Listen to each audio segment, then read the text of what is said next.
Welcome to Stress-Free IEP. You do not need to do it all alone.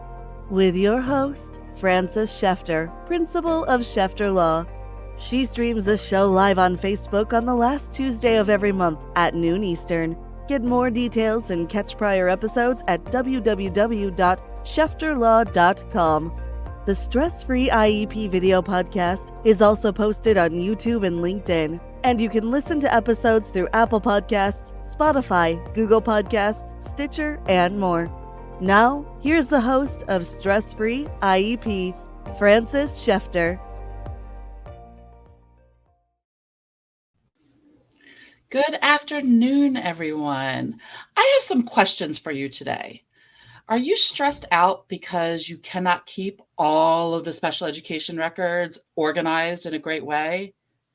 Do you know all of the contact information for all of the service providers? What about, do both parents know where all this information is? This is something that I know is a problem with all special education families, including myself. And I am so excited to introduce today's guest because she is starting a website that is a solution to all these problems. So Christine, please introduce yourself and tell us about SpEd Connect. Thank you, Frances, so much. It's so great to be here today. So you really nailed it. SpEd Connect is a life and education management platform for parents to really change the playing field. Parents just don't know what they don't know. And after 6 years of my own struggle, I really saw this huge void and this huge gap.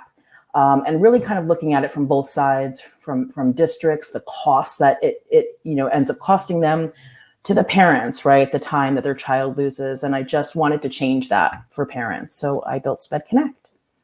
And so you talk about your journey a little bit about what brought you here and why you noticed the need. Well, it goes back to I just didn't know what I didn't know. And so when my daughter really kind of started in kindergarten, things were really showing that she wasn't making any progress, and there weren't any red flags. We weren't getting called into meetings. It was kind of just mentioned at a report card meeting. And it wasn't until really the end of the kindergarten year that her pull-out professional was in tears saying how worried she was. And I thought, well, why am I hearing about this on the last day of school? And so in my own experience, unfortunately, there were kind of a lot of delays thrown my way because I didn't know my rights. I didn't know there were legal timelines. I didn't know that after that meeting, when I marched into the assistant principal's office, that should have begun the legal timeline for evaluations, because that was really what I was asking for. I was just stating my concerns and let's give it the summer. And of course, right, so 3 more months, and then I go marching back in November. I'm like, nothing's changing. We're not learning. We're having some bullying issues because kids are making fun of her. And then we finally had some evaluations done. But even then, when the results came back in the IEP, I didn't know what I didn't know. So it all sounded great. And then with less than 3 months of that new IEP and being identified, she only knew 3 sight words on the last day of school. So nothing really was set up for her to succeed. And they kind of told me broad things that, she probably wouldn't read until 4th or 5th grade. And I clearly remember not knowing any of the laws, feeling this doesn't sound legal. We're in 1st grade. So when we get to 2nd grade and there hadn't been any progress made, and now we have a lawyer involved and they have their lawyer and there's 12 people, we asked for an IEE, for a neuropsych and a speech and language eval, and we were awarded those. And that's what every parent needs. I feel like is you need that neuropsych. And so we won the neuropsych, and she came back with 8 learning disabilities and ADHD and auditory processing and severe memory processing, severe language processing, dyslexia, dyscalculia, dysgraphia. And, I just remember the next day feeling like I woke up in a foreign country, not speaking the language, not having a map or currency, and any friends. And so that was very isolating. And I think for a lot of parents, you feel stigma. And I wanted to erase that too, because our kids are brilliant. My daughter, after everything she's been through, can walk into a room and read it better than any doctor there. So I feel like if we just can't stop advocating. But That I love your story, and you hit on so many points that I get often is that parents don't know. We don't know. It's a new language. Special education is a new language. I have years of experience between education and legal, and it's still sometimes different places use different language. I wanted to touch on the IEE, the Independent Educational Evaluation, and that you got the neuropsych. It's really hard in some areas to get the neuropsych because they say it's not needed for the educational portion.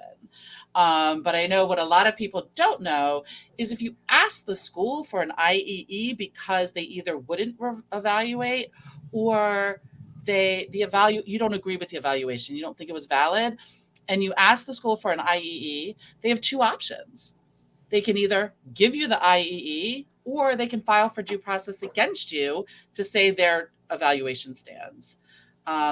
It's been my experience that usually the schools will just give you the IEE because it's less expensive, but it can sometimes be a fight. And I know when schools, like if you use the wrong terminology, if you say, well, I need to know for home or for outside therapy, like you need to make sure you use that language for educational. And I know like, it's just, I'm hearing like all the things that you don't know. And it is so often that I have people come into my office when they've been fighting the school system for a year, 2 years already, and they're just done. And here's the thing, that's 2 years of your child's life. you can't get the time back. Exactly. Yeah. And so people always say to me, well, when do you need to bring in a lawyer or an advocate? I'm like, now, Right as away. soon as you suspect something, because while yes, some schools are great at keeping the timelines, other schools don't. They do let's just wait and see. Yeah. My own child's school tried to do wait and see until they knew what I did for a living, which we shouldn't have to do. No. But I hate wait and see because again, wait and see, no, evaluate now and see. Yeah. Because again, like, or they'll say something like, oh, well, they're an RTI, so, we'll just wait. No, you can still do it now. You can do the evaluations if they are an RTI. Right, because it's then collecting the data at the same time. Right. I'll have schools say, well, we don't have enough data to prove it's educational. And I'm like, great, it's an initial evaluation. We need more data. So we're going to start the evaluation process that you have 60 days to complete while the teachers and behavior specialists are collecting data in the classroom. You don't have to wait until the classroom. No. And that's, yeah. And I know how frustrating that is. So I know you said SpEd Connect is a place to put it all together. Can you tell us more specifics about the website and why it's helpful? Right. So we are just building it now. So it will be available in the spring for parents. But what's really helpful is that when parents come on and register, they're really creating a unique profile for each of their children. They'll be able to check off which disabilities their children have been identified with, or if it's a medical condition, IEP or 504. And that way we're going to really curate the experience for the parent and making sure they're getting all the information that they want to know about with their own children's disabilities. So it will be really unique to that. And, parents, everything will be really just very simple. I really wanted it to be like a live planner because I feel like as parents, we're always in it, right? I don't feel like there's really no reprieve. So it's something we're checking on, but I wanted to bring in the life side of it where parents can have all the calendar, all of the reminders for annual meetings, IEP, ARD, appointments, therapy, testing, so that it was really just a one-stop digital venue for them. That is so awesome. And you said that to tailoring. So in other words, if you join and your child has autism, ASD, you're only going to get the data relevant to the ASD Right. So children? if we have webinars or workshops coming up, or some really great information that's coming out, maybe on like autism, if your child is autistic, that would be all, sent to you. You're not going to receive anything on other disabilities. Got it. And I'm assuming if you wanted to receive others, you could just check those off. Right. So like my daughter has, I'd have 8 boxes that I would check off. And I would pretty much receive all of that, but autism. Right. So that's why, parents, because I found that I was on multiple websites when I got her diagnoses, and I just wasn't finding what I needed in one place. And when we started doing our data, we're like, well, of course. I mean, most children have more than one learning disability, and most families have more than one child with a learning challenge.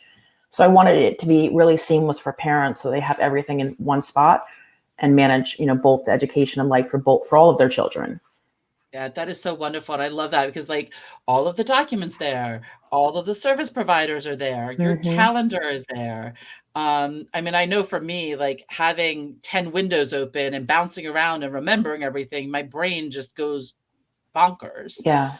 Yeah. And so I love this idea. And I remember, it's funny because I remember when I met you and I was like, oh, you created what I've been talking about we needed.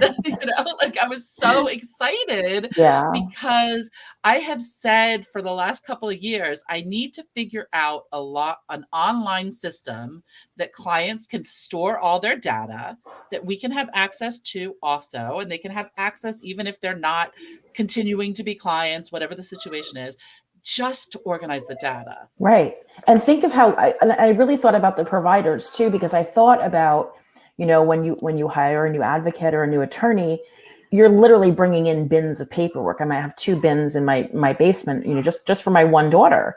And so think of the time you're saving, and not only for parents, you're saving some money off of your retainer, because I remember getting hit for like 3 or 4 hours, right?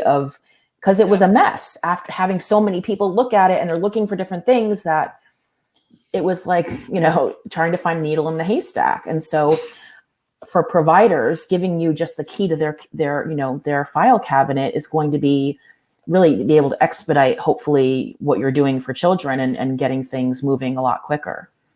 Yeah, that's wonderful, because that's one of the things we have an issue with here between myself and the advocate. When we have new cases come in, a lot of times parents are like, well, we'll just send you everything we have.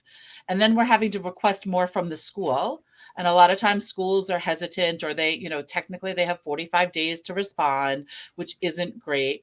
And parents also don't always know, like, yes, that one single piece of paper, the prior written notice, that's important, extremely important. So parents might not keep that because they don't know. And I love this because, yes, as an attorney, as a law firm, a lot of time is spent organizing the data, seeing if we have everything we need, being able to get the background information, whereas we have all IEPs together, all evaluations together, progress reports together. It's boom, boom, boom. And we'll save a lot of time on our end, which we like to do, and money on the parents' end. Absolutely. And it's sometimes, and I'm not sure if this is a delay tactic or trying to save paper, but I remember when I was going to mediation for my daughter before we went out placement, and I took the bins upstairs because I wanted to be super organized, and I had everything sprawled out across my bed and my desk and on the floor. And I was going through what looked like handwriting samples from kindergarten, like really early handwriting samples. And I was kind of shoving it because that was not what I was looking for. And it flipped over, and there was testing, really important, like testing from 4th grade on the other side of it. And I thought, oh, how would I have ever found that if this didn't flip over? And so kindergarten, and so I thought they must have just fed the paper back in, right? And just copied away. This way, that will never happen to parents. They'll be able to even highlight everything, so that even communications, if they're like, look, Francis, this is everything I have, you have everything. So you'll really come out of the gate just with so much more information at your disposal about the child you're representing. That's so wonderful. Yeah, some of the things I've gotten from schools when I request their full record, they'll send me the links of everything that's in SpEDs, which is what DC uses. Um, and all of it says document 1, document 2, document 3, document 4, with 30, 40 documents. So we now have to take that time to download each document, save it at the right name, and sort it all. Yep. Oh yeah. Which is it's annoying on our end. Like, honestly, because that's not what I want to spend my time on. I want to spend my time on the meetings, getting the child the services. And the quicker we can do that for me, the better. Right. Because the goal is to get the services for the child. Yeah. That's it. The quickest way we can do it, And Absolutely. if that means, Absolutely. Yeah, because I mean, I have people come in and they're like, wow, but it's so wrong what the school did. And I want to get back at them and da, da, da, which, yes, I understand that. But let's look at the ultimate goal. Right. What is your ultimate goal? And everyone to get their child services. Okay, let's focus on that, getting your child services, getting the peace and harmony at home because your child is in the right educational setting. And then we can talk about what you want to do about getting back at the school. If you even want to anymore at that point. Yeah. Is what I say. Yep. Yeah. And I mean, there are times that the school's being impossible and we do have to litigate and we go. And so we'll do that part.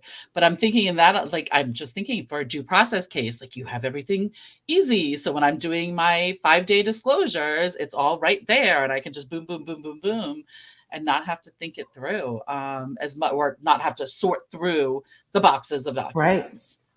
Right. That's so wonderful. And then, so with the service providers, how does that work on getting them connected on the website? Are they on the website, or are the parents putting the information? Right. So that's going to be so the providers actually have their own subscription. And so they would just go on spedconnect.io. Actually, we have a pre-launch right now where you can sign up now to get the early pricing and get locked in. But a provider would go on just like a parent. If the parent wants a membership, they would go on for the provider memberships. And they would, really just fill out, what their specialty is, their area of expertise. We really want to highlight the providers because I know for myself, we're really a referral-based community. And who did you use? Who's this? And, trying to find them and then, finding some information and getting them on the phone. I just wanted to take all of the guesswork out of it for parents so that they could find the right providers, and that those providers that are dedicating their life's work to, the SpEd world, our children, have a place to be showcased where they can be found, contribute. So we're going to have different tiers for for the provider subscriptions, but we really just wanted to make sure that everyone, whether you're just starting out, has a place to be found, or, you're really a larger provider and very active. And that's so wonderful because I get asked all the time, like, well, do you know a reading tutor? Do you know an occupational therapist? And so I try to network so I can say, yes, 100%, here, call this person. I know them personally, which I find a lot of clients like because, as you said, we're referral based. Right. Special ed community, like parents, moms, dads are all their own, but special ed community, we're our own separate group. That's just we need the support from each other. Yeah. Because other parents don't get it all the time of the challenges we have and I don't know if you saw the meme. It just reminded me of a meme on Facebook that, do you remember what it was like your first year as a new parent with an infant and having to do all this and learning everything? That's what you feel like as a special ed parent all the time. Yeah, pretty much. I was like, yes. There's no guidebook. And right. That's again why we're going to have such a great community as part of this, where parents can come on and ask questions and connect with like-minded parents, Washington to Florida, really across the country. And you find someone that you can really connect with. For me was really lacking and isolating. And I went from being really active at my daughter's school and fundraising and volunteering all the time to just not really feeling like I had such a huge place there anymore. And so we have a lot to contribute. And I feel like, parents shouldn't miss out and not be part of their school or not volunteer just because they have a SpEd child, right? Or if our kids are there in the classroom, we have as much right to be there and volunteer and be involved. Yep. I love that you said that you're nationwide, because the first thing that popped into my head, well, in addition to military families, just families that move for whatever reason, Right. from one state to another, you have to find all new providers. You need to find out how their school system does things differently and what their process is. And I'm like, whoa, wait, you're going to have it right there. It's there. All of it. And just imagine moving to a new area. And then not only do you need to find a school, so the providers can be anything from attorneys to schools to camps, to speech pathologists. I mean, it's grown so much. Like I remember somebody recently said, well, I need an events planner to plan a sensory friendly party for my child. And I thought, wow, I bet that's like a real thing, like that could actually be a real thing. And there's just so even great kids that, let's say, are in college and are working summer, they work summer camps with special needs children. Maybe they're trained in restraint, maybe they're trained in seizure response. Will they be able to advertise themselves as a child care or even adult care, so those parents can get a night out and have peace of mind that their child is in safe hands, and at the same time giving that young entrepreneur provider some extra money in their pockets and building their kind of brand. I didn't even think about that. Yeah, childcare. It's not, I mean, some kids are fine, but when you have, I remember as a child, there was somebody, well, not as a child, as a teenager, there was a child that had medical issues. And so my friend used to babysit for them all the time because she learned the medical issues. So then I started coming with her so that I could learn it all, so that I could also be a childcare provider. And to be able to have somebody that's already trained on that, it's game changing. There's freedom in that, right? It's you're offering this amazing service, but at the same time, the parent is getting this amazing, quality time but also at the same time, it's always so important to just, you don't feel relaxed or you're not having a good time if your child's not safe or you can't be assured that they're safe. Yep. Or what if a seizure happens? Does the child person know what to do? And I know 100% as a parent, when you leave your kids, especially the first few times, it's it's why did I bother going out? Because I'm stressed. I'm more stressed out than I am at home. You're on your phone the whole time, checking it to make sure something's not wrong. Yeah, so, exactly. Yeah. And there was something else. Oh, you know what? What came up when you said a sensory friendly events planning, what popped in my head is general contractors that focus on accessibility in the home. Absolutely. Builders and contractors, that could be a whole field, right? I mean, it goes on and on. We had somebody that wants to be a provider, like in the real estate area, because people are looking to be in, the better school districts. If they have better SpEd departments, well, how do you find realtors that understand maybe a family's, challenge, right? Or if they need something very sensory friendly or accessible. And we actually have one realtor that signed up, and he's like, I love working with families that are looking for their forever home and that have challenges, because I feel, everybody deserves to have a safe place for their families. Yeah. So I love finding those providers that find the passion in working with our families. That's so true, because what first popped into my head is so many of our children are elopers. And when you're looking for a home, you need a safe environment. I had a foster child at one point that was definitely an eloper. And thankfully, our backyard is fenced in a way that he can't even get a foothold. He tried, but he couldn't, thankfully, because we're on the Pepco right away. So it's just field, and he would have just been gone. But like, those are things you need to think about. We're in a cul-de-sac. So if he gets out and would start running, it's not as if you're on a major highway. Right. Or a major street. Like, there's at least that extra protection that and you can put in place. Yeah. Absolutely. True. Yeah. God, I'm like so excited. So wait, there was something else. Oh, that was it. Because you said for providers, what if like I have a speech therapist for my child that doesn't want to be a provider on your site? can I still put her information on my profile so that I have the information there? How does that work? Well, you could still add her to there's going to be like a team for each of your children. Because I feel like my kids each had like their own Rolodex almost, right? Nobody uses them anymore, but in context, if you think, it's kind of like having a mini Rolodex for each child. And so I wanted a place where parents can easily say, okay, I'm looking for, Eli, or I'm looking for Joey, and all of their whole team will show up. Their teachers, their attorney, their speech pathologist, anybody outside, like an OT. And that way, if you have anything that comes in from them, you can easily share it with anyone else on your team that you would want to have access to. Oh, that's wonderful. That's wonderful. Because I was like, wait, my provider might not want to join, and then what? But you can still put them on, and then they'll see it. Yeah. They'll want to be on because. Oh, yeah. And that, like, again, it's, you don't know what you don't know. Right. And as a special ed attorney, a former special ed teacher, I know when I started my business and I wasn't getting people calling, and I'm like, well, how are people going to find you? They don't know they need you. And that's the thing. Like, people don't know they need you until they're aware that you're there and that you solve that pain point for so many families and providers. Oh, thank you. Yeah, no, I love it. I'm like so excited, and I can't wait for it to be launched. It's going neither can I. And I know we've talked through like things that we might do for my clients, and we're definitely on that. And I know you mentioned earlier about pre-launch pricing for parents and providers. Right. So we're going to have pre-launch pricing right now.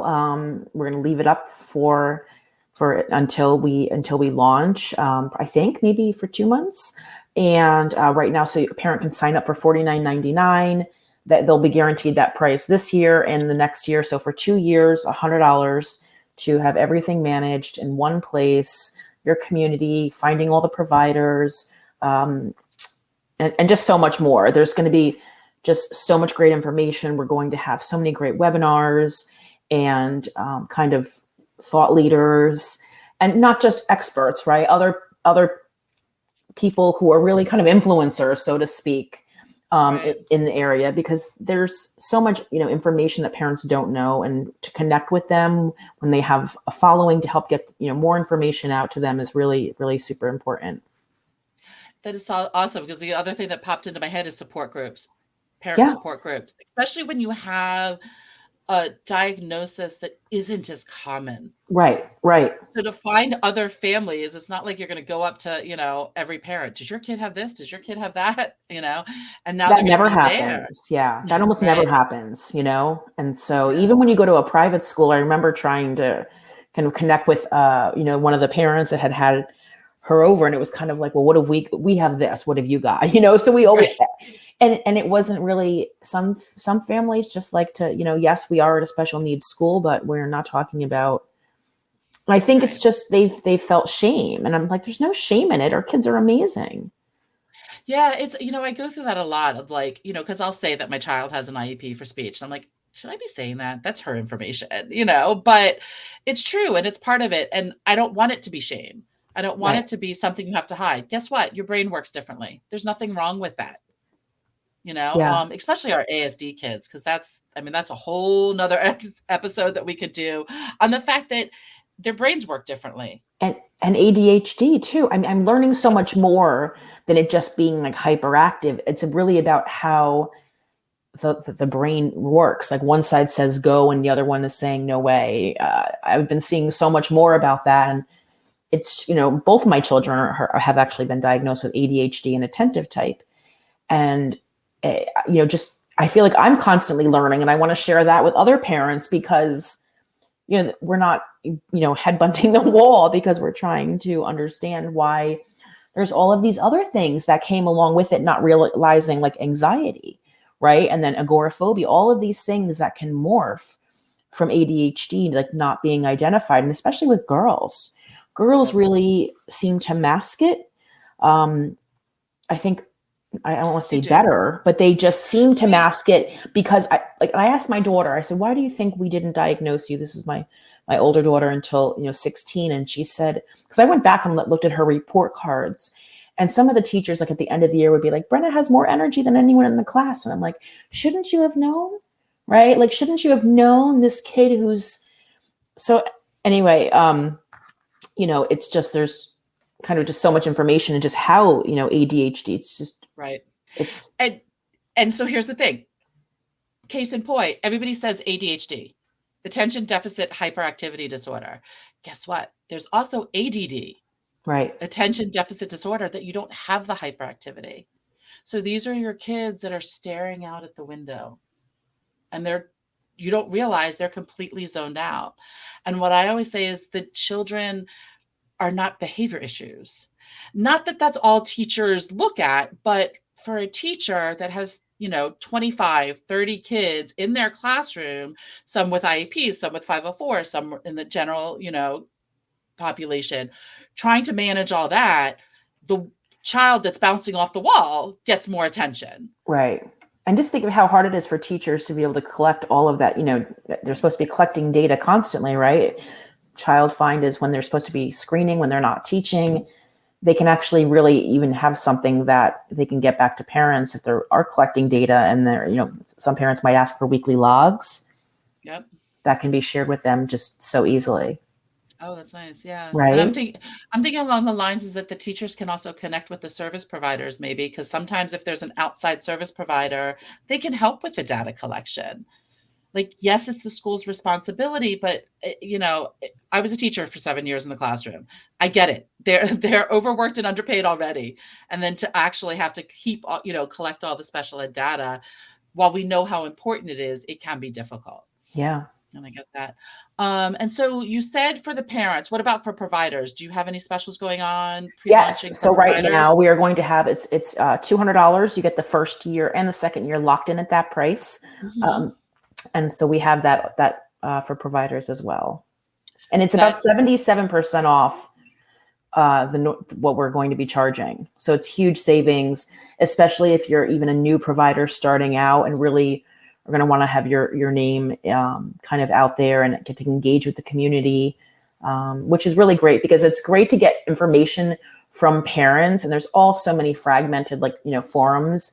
I just really wanted to hone it all in to have one place. And so, even as providers, you get to actually come in and say, oh, no, actually, you should ask for, maybe you would come on and say, no, this is actually what you want to ask for in writing.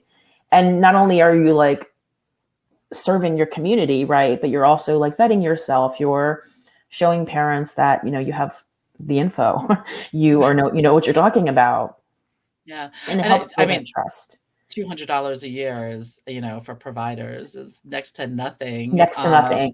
Yeah, no, that's good. And for parents, $50 a year. I'm thinking in my head, how much would I pay to have this service? And $50 a year is definitely a steal.